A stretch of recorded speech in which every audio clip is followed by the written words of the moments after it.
Ok, como podéis ver, ya estamos alineados. Nuestra ruta orbital está alineada con el puerto espacial de Brighton Beach. Por lo cual, cuando lleguemos cuando lleguemos a la Luna, ya no tendremos que hacer esa alineación orbital en la Luna, que nos haría gastar muchísimo más combustible. Bien, otro punto importante es la intersección de la Luna. Como podéis ver, tenemos un ángulo demasiado grande. Ahora mismo pasaremos con un ángulo de periapsis, con una altura de periapsis, en este caso es perilunio, de 4.000 kilómetros. Con lo cual lo que nos interesa es bajar esa altitud. Es pasar lo más cerca posible para gastar el menor combustible a la hora de entrar en órbita con la Luna. Para ello lo que tenemos que hacer es intersectar la ruta. Tan fácil como cuando nosotros volamos en Falcon de un punto a otro, y muchas veces para no pasar por ese punto queremos ahorrar camino. Pues esto es muy fácil. Con una pequeña ignición a distancia de la Luna, a 13.000 kilómetros de la Luna, pues es bastante fácil. Lo único que tenemos que hacer es poner la nave en progrado.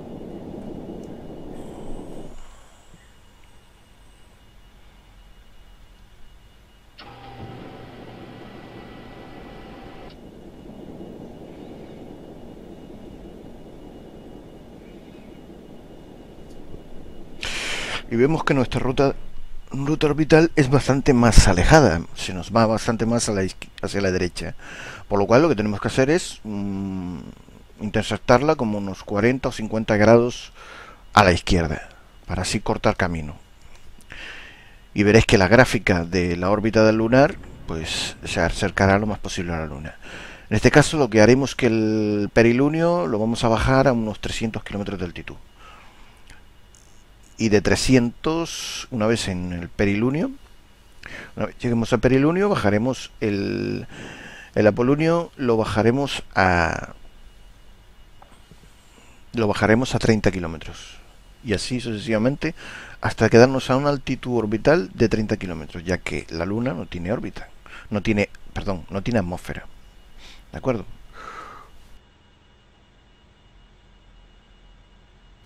Quitamos el piloto de progrado.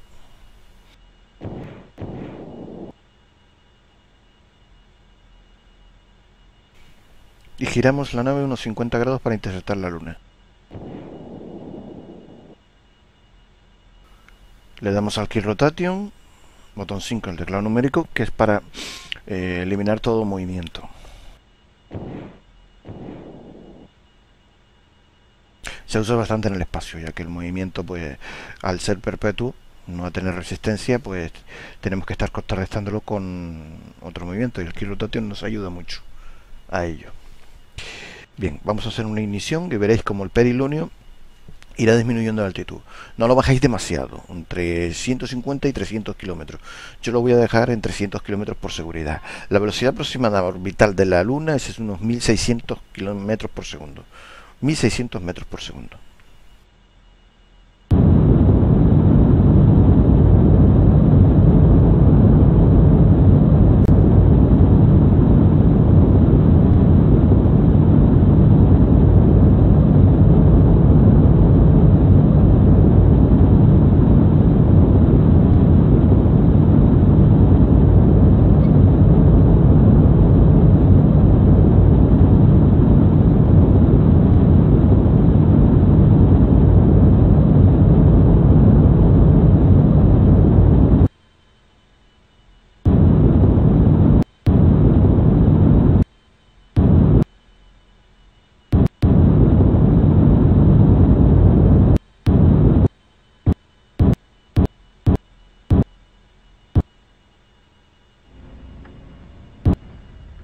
Bueno, en este caso se me quedó 1751 metros por segundo. Tener en cuenta que inicialmente teníamos más de 10.000 metros por segundo de avance. Y eso es porque nos ocurre el efecto elástico, el efecto gravitación. Estamos cargándolo de energía, estamos cargando de mucha energía y mucha velocidad desde un punto orbital. A medida que nos alejamos de la influencia gravitacional, vamos perdiendo velocidad. por lo cual al perder toda la influencia gravitacional de la Tierra perdimos muchísima velocidad al alejarnos de la propia influencia de la Tierra. Es lo mismo que pasa con los planetas externos como Júpiter y Saturno, que cerca del Sol tienen una gran velocidad orbital y cuando se alejan del Sol pues van bastante más despacio. Bien, ahora solo queda esperar un tiempo, llegar al perilunio y hacer una eyección de retrógrado para entrar en órbita con la Luna.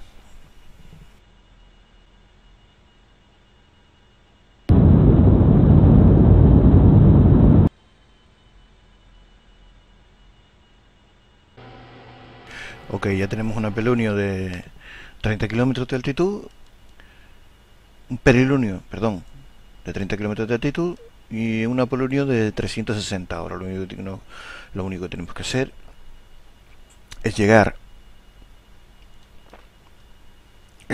al perilunio y hacer otra eyección de retrogrado para bajar la altitud del apolunio a 30 kilómetros, para tener una órbita estable de 30 kilómetros de altitud.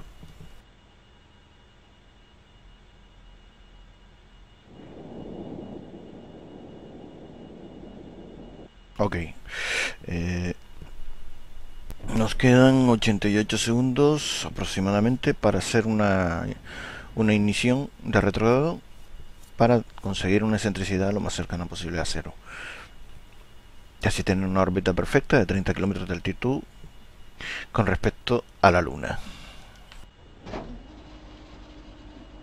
Si os pasáis un poco en el tiempo de perigeo o apogeo, unos segundos, dentro del minuto anterior o el minuto posterior del tiempo de perigeo o apogeo, no pasa nada. O sea, podéis hacer la ignición, que no pasa nada. Lo interesante sería hacerla lo más cercana a cero, pero entre 0 y 60 segundos más o menos, eh, podéis hacer la ignición.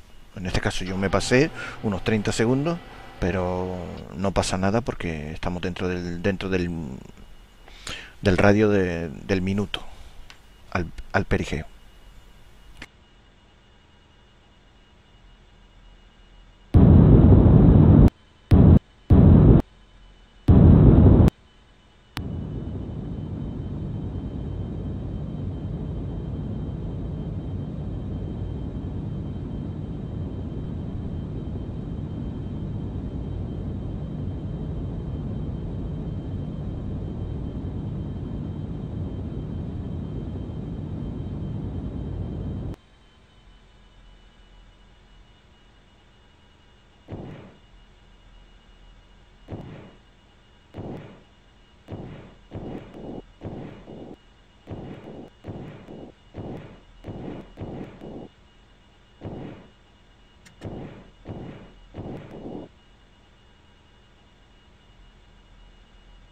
Ok, como podéis ver he utilizado los cohetes lineales porque son lo mismo que los grandes cohetes de salto, los cohetes principales.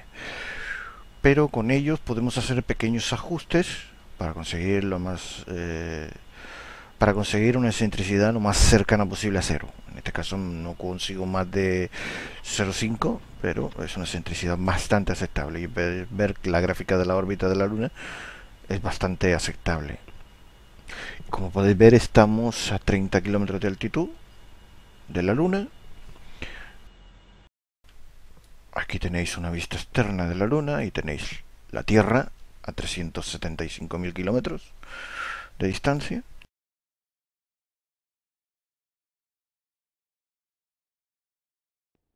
Y ya solo nos queda desorbitar y alunizar en la base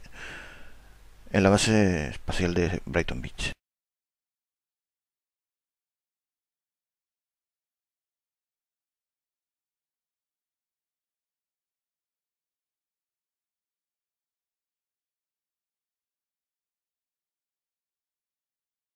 Por cierto, si pulsáis la F9, podéis ver las constelaciones, los planetas, dónde está cada planeta en cada sitio y demás. O sea que es bastante creíble este universo, este pequeño universo.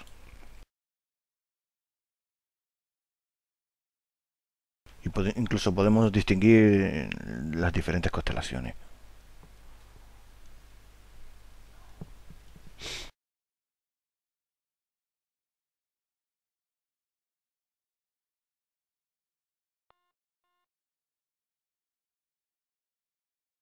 Ah, ya la encontré. Como podéis ver, ahí arriba, encima del Tag Leader, está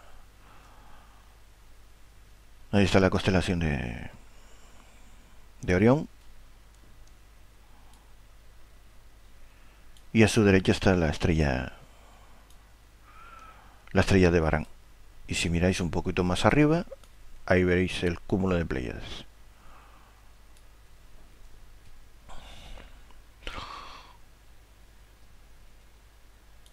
Ok.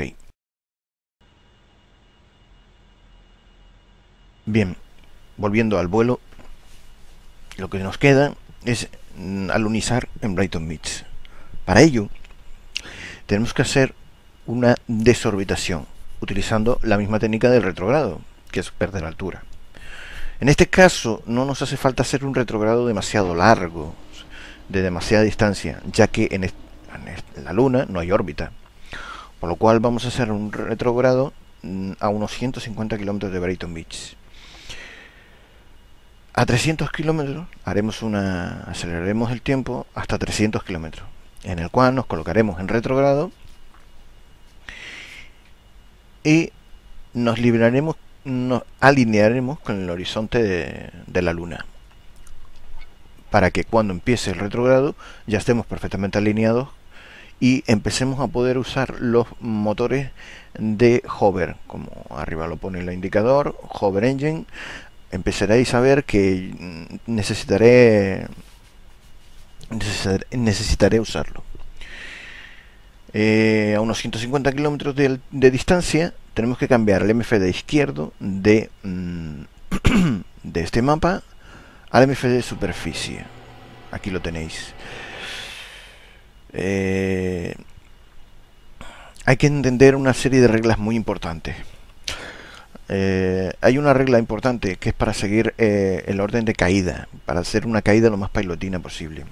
Y la regla es la siguiente: si tenemos una distancia de 100 kilómetros de la base, tenemos que tener una altitud de 50 kilómetros de altitud. Tenemos que tener una altitud de 50 kilómetros. 100 kilómetros de distancia, 50 kilómetros de altitud. Si tenemos una velocidad de unos 150 metros por segundo, tendremos que tener unos 75 metros por segundo de velocidad vertical, de caída. ¿Por qué? Porque así la caída será paulatina, no será tan de golpe y no caeremos tan de golpe. Estas reglas hay que seguirlas hasta tener visual del campo de Brighton Beach. Hasta tener una visual. Una vez tengamos la visual, lo único que nos hace falta es colocar nuestro vector de velocidad, que es este circulito que se convertiría, que es el circulito que tiene una cruz dentro. En este caso, este círculo no tiene cruz, solamente un punto, porque es el vector de velocidad 180 grados por detrás. O sea, es la inversión, el vector de velocidad invertido, o sea, la parte trasera del vector de velocidad, por así decirlo. Es 180 grados al vector de velocidad actual. Cuando se convierte en un círculo con un punto en el centro, es la inversa del vector de velocidad. El vector de velocidad es un círculo con una cruz dentro. No es el avioncito que nosotros todos conocemos del Falcon, del F-16. No es ese circulito con las tres puntas. No, en este caso es un circulito con una cruz dentro. Ese es el vector de velocidad. Un circulito con un punto es 180 grados al vector de velocidad.